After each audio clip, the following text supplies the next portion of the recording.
I'd like to begin today's remarks by providing an update on the suspicious packages and devices mailed to current and former high-ranking government officials. The safety of the American people is my highest and absolute priority. I have just concluded a briefing with the FBI, Department of Justice, Department of Homeland Security, and the U.S. Secret Service. As we speak, the packages are being inspected by top explosive experts, and a major federal investigation is now underway. The full weight of our government is being deployed to conduct this investigation and bring those responsible for these despicable acts to justice. We will spare no resources or expense in this effort. And I just want to tell you that in these times, we have to unify.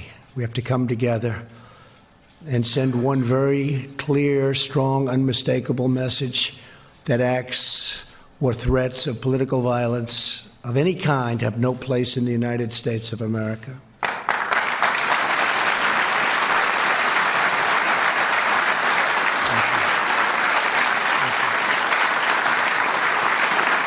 Thank you very much.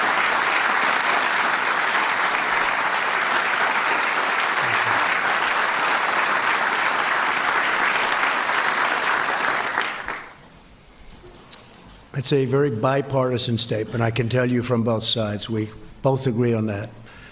This egregious conduct is abhorrent to everything we hold dear and sacred as Americans. My administration will provide additional updates as they become available, and I just want to thank everybody for their understanding. We're extremely angry, upset, unhappy about what we witnessed this morning, and we will get to the bottom of it. Hey, NBC News viewers, thanks for checking out our YouTube channel. Subscribe by clicking on that button down here, and click on any of the videos over here to watch the latest interviews, show highlights, and digital exclusives. Thanks for watching.